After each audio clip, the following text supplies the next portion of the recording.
Hey les petits potes, c'est quoi? J'espère que vous allez bien et on se retrouve aujourd'hui pour une vidéo, non pas une vidéo achat manga, mais plutôt une vidéo mise à jour de la Mangatech, étant donné que vu que ma copine vient d'emménager chez moi, voilà, on a rassemblé pas mal de nos séries. Donc là je vais vous présenter quelques séries à elle, donc qui ont rejoint la Mangatech. On perd pas plus de temps les petits potes, pensez aux petits likes, pensez aux petits commentaires, pensez à l'abonnement, ça soutient la chaîne, ça me soutient, ça fait grave plaisir. On approche des 4000, bientôt la FAQ. D'ailleurs, si vous n'avez pas vu la petite vidéo d'annonce, j'ai dû la sortir il y a 2 ou 3 jours maintenant. Je vous mets un lien là tout de suite qui va s'afficher en haut à droite ou à gauche, je sais pas encore.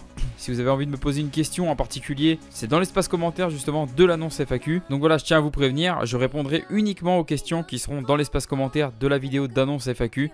Moi ça évite de s'étaler un peu partout sur toutes les vidéos.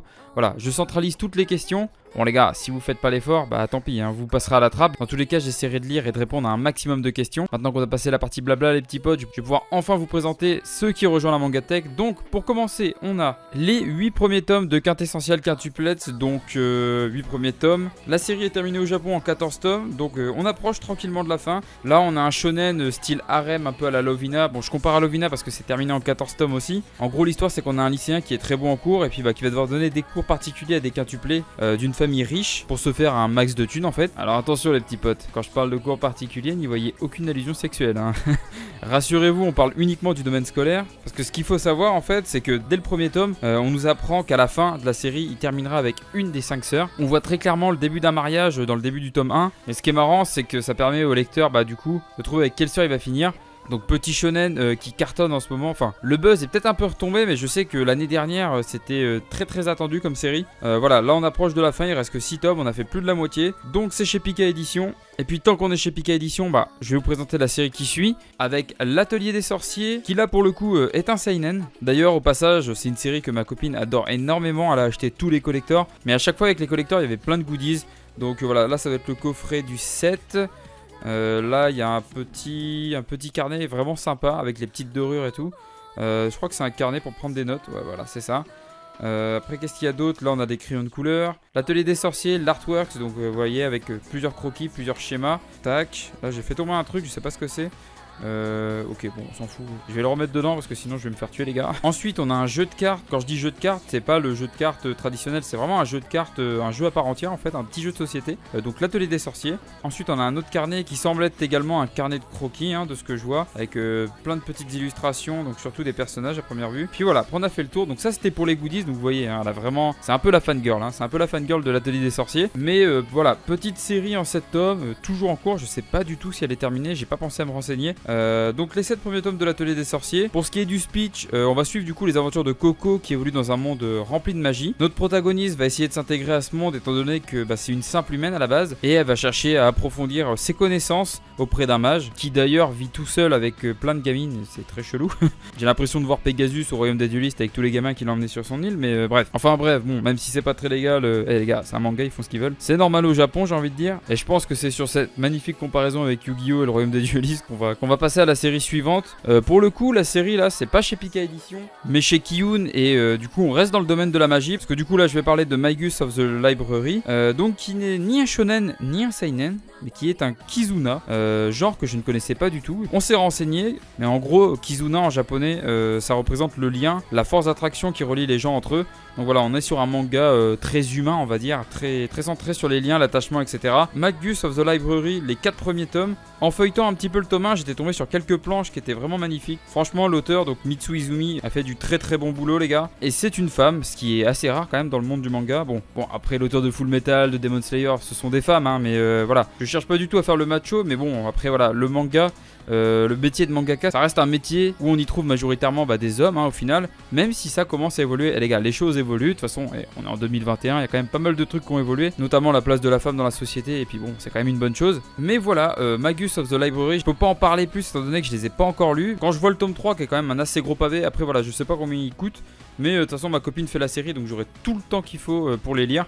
Donc voilà, Magus of the Library de chez Kiyun. Et de toute façon, les séries qui vont suivre sont également de chez Kiyun. Et là on change complètement de registre avec Tsugumi Project. D'ailleurs, petite anecdote, le tome 1, c'est la version épreuve non corrigée, tout comme le tome 1 justement un petit peu auparavant, que d'ailleurs je ne vous ai même pas montré, mais de quintessentiel quintuplette. Donc voilà, c'était également une épreuve non corrigée parce que ma copine a travaillé en librairie et du coup elle a eu quelques petits avantages, etc. Bref, du coup ce sont des tomes qui ne sont pas disponibles à la vente et que vous n'avez en aucun cas le droit de vendre en fait, parce que ce ne sont pas des versions achevées on va dire. En soi bon, c'est exactement la même histoire, c'est juste que voilà, c'est pas commercialisable. Il se trouve que ma copine, en achetant les Tsugumi Project, donc elle avait acheté le premier tome ou les 2 premiers tomes d'occasion, bah, figurez-vous qu'elle a reçu un tome 1 en version épreuve non corrigée alors que ça aurait jamais dû arriver. Donc la personne a vendu quand même une épreuve non corrigée qui est censée être interdite à la vente. Derrière elle a demandé un remboursement je crois, parce que bah voilà les gars, c'est inacceptable quand même. Et t'achètes un manga normalement qui doit avoir une jaquette, etc. Bon là, après voilà, c'est la même histoire, c'est la même cover, mais bon, il a pas de jaquette, donc du coup voilà, il est en couleur, mais c'est sur le carton. Donc en vrai ça va, ça se voit pas trop clairement dans une étagère, mais quand tu le sais, ah, ça me trigger un peu, hein. Vous savez comment je suis en plus avec le carton les gars. Le carton c'est un peu un sujet sensible avec moi. Pika s'en souvient je crois. Donc voilà, Tsugumi Project, pour ce qui est du speech, donc ça se déroule dans un Japon post-apocalyptique qui a été abandonné il y a plus de 200 ans si je dis pas de bêtises. Des humains ils sont envoyés pour récupérer une arme qui était crainte dans le monde entier. C'est pour ça que le reste du monde a atomisé le Japon d'ailleurs. Le développement de cette arme était top secret, d'où le projet Tsugumi, etc. Bref, je vous passe un peu les détails. Donc on a là une série franco-japonaise, et c'est quand même assez rare donc faut le souligner, qui est en cours de parution, mais qui a une parution assez lente. Pareil, c'est un des coups de cœur de ma copine, donc ça j'ai hâte de le lire. L'auteur a un style assez crayonné, ça me fait énormément penser à Jujutsu Kaisen dans le style crayonné. Je sais pas si je peux trouver quelques planches. C'est quand même un univers assez sombre, faut le souligner, mais vous voyez le style de dessin, moi ça me fait énormément penser à Jujutsu Kaisen. Après les gars, c'est que mon avis. Ensuite on va parler d'une nouvelle série qui était sortie également aux éditions Kiyun. Ma copine avait acheté le tome 1, il s'agit du coup de Outsiders, réalisé par Akira Kanu, qui pour le coup est un shoujo. Et tout comme Tsugumi Project, on a ici une création du coup originale Kiyun. Et c'est ça que j'aime bien avec Kiyun, c'est que voilà, ils osent des trucs, ils sortent des créations originales, et pour ça franchement on peut que les saluer. On a ici une série mélangeant loup-garou et vampire qui se livre une guerre depuis la nuit des temps. Guerre qui habituellement est invisible aux yeux du monde. Sauf cette fois-ci pour la jeune lycéenne du nom de Emma. Donc Emma hein, qui est ici, vous l'aurez sûrement compris. C'est après avoir surpris du coup l'existence des vampires, des loups-garous, etc. qu'elle va choisir de garder le secret, mais tout en surveillant quand même le comportement du loup-garou et du vampire qu'elle aura surpris ce jour-là. Je vous en dis pas plus parce que ça serait du spoil, mais c'est une série qui mérite le coup d'œil, ne serait-ce que pour le fait que ce soit une création originale déjà. Pour l'instant la série n'est pas terminée, donc voilà. Donc à voir comment se poursuit la série. Et puis voilà, donc shoujo, premier shoujo d'ailleurs de cette vidéo que je présente. Et on peut également dire que c'est un des rares shoujo que j'ai présenté sur la chaîne. Donc ça c'était pour Outsiders, et maintenant on passe à la dernière série que tout le monde connaît je pense. Et puis d'ailleurs j'ai fait un résumé en mousse dessus. Donc premièrement, j'espère que vous avez maté le résumé en mousse. C'est Jujutsu Kaisen. Donc voilà, ma copine les avait, et moi j'ai découvert la série du coup avec l'animé. J'avais longuement hésité à acheter les tomes, mais vu que je savais que ma copine allait venir vivre chez moi, voilà, je me suis dit ça sert à rien d'acheter une série alors qu'elle l'a déjà. Donc voilà, j'attendais patiemment qu'elle ramène cette série, que je puisse enfin lire la suite, sachant que l'anime se termine au début du tome 8 si je dis pas de bêtises. Le tome 0 d'ailleurs n'a pas d'adaptation en anime, donc il faudra que je lise le tome 0, donc qui est un petit spin-off qui se déroule avant le tome 1, et comme son nom l'indique les gars, vu que c'est 0, c'est avant le 1. Jusque là c'est logique. Donc Jujutsu Kaisen, un gros shonen du moment, par JJ Akutami, c'est un peu le boss, le crack les gars. Son univers il est quand même bien ficelé, j'ai grave kiffé l'anime. De toute façon voilà, je vous l'avais dit dans le résumé en mousse d'ailleurs que j'avais fait, j'ai défoncé la série en tellement peu de temps. Et si vous ne connaissez pas, c'est quand même bizarre, ça veut dire que vous vivez soit dans une grotte, soit dans une cave, soit je sais pas où, mais bon les gars, faudrait sortir un petit peu. Manga d'exorcisme. Après, à la hauteur ou meilleur que Blue Exorcist, j'en sais rien. Et puis en vrai, je pense que c'est pas comparable. On a le thème des exorcistes, mais je trouve que le thème principal abordé dans l'œuvre, c'est quand même la mort en soi. Les démons ont tous un lien avec la mort, les sentiments négatifs des personnes à leur mort, etc. Qui peuvent créer des démons ultra puissants. Après en soi la structure est quand même assez simple, c'est un shonen qui n'est clairement pas difficile à la lecture. Je trouve qu'il a un petit côté à la Yu Yu Hakusho. Si vous connaissez pas Yu Yu Hakusho les petits potes, bon bah déjà va falloir y remédier très rapidement. Il s'agit du coup d'une des œuvres que Togashi avait faites avant Hunter x Hunter, et là pour le coup c'est une œuvre terminée.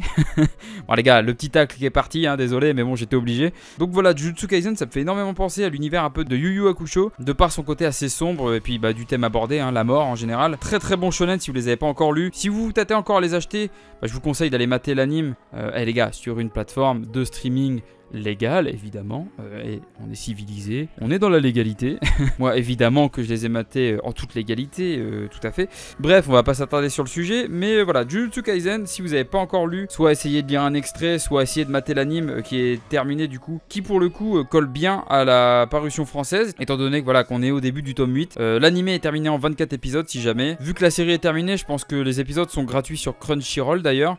Donc voilà, petite pub à Crunchyroll les gars, c'est les frérots. On attend le partenariat, on sait jamais. On attend le partenariat ou un petit compte premium, et ça ferait plaisir.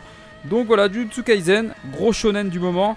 La fin a été annoncée d'ailleurs à mon plus grand regret, et puis peut-être à votre plus grand regret également, si vous n'étiez pas au courant. Mais oui, la fin de Jujutsu Kaisen a été annoncée. L'auteur a dit qu'il en avait encore pour 2 ou 3 ans grand max. Ce sera pas un gros shonen marquant de cette décennie. À voir comment il se termine, hein, évidemment. Mais voilà, en termes de shonen, il fait partie de mes coups de cœur de ce début d'année. Shonen sur lequel j'ai pris énormément de plaisir à visionner pour le coup. Et j'espère que la suite va être tout aussi lourde que le début. Donc voilà, c'est à peu près tout ce que j'avais à vous présenter aujourd'hui les petits potes. On va faire un petit récapitulatif parce que, les gars, parce que ça fait toujours plaisir de voir une petite vue d'ensemble. Donc voilà, ce sera tout pour cette vidéo les petits potes. On refait un petit tour vite fait si vous voulez qu'on recite un peu les séries. Donc The Quintessential Quintuplet, Magus of the Library, Tsugumi Project, Outsiders, Jujutsu Kaisen et l'Atelier des Sorciers. Donc voilà, c'est tout pour aujourd'hui. Tout ça, ça va rejoindre maintenant les étagères. Va falloir tout ranger, va falloir tout redécaler, tout re-ranger. En tout cas, j'espère que la vidéo vous a plu. Pensez aux petits likes, pensez aux petits commentaires. Pensez à vous abonner si c'est pas déjà fait les petits potes. Sur ce, je vous dis à très bientôt. C'était quoi? Prenez soin de vous. Allez, ciao ciao.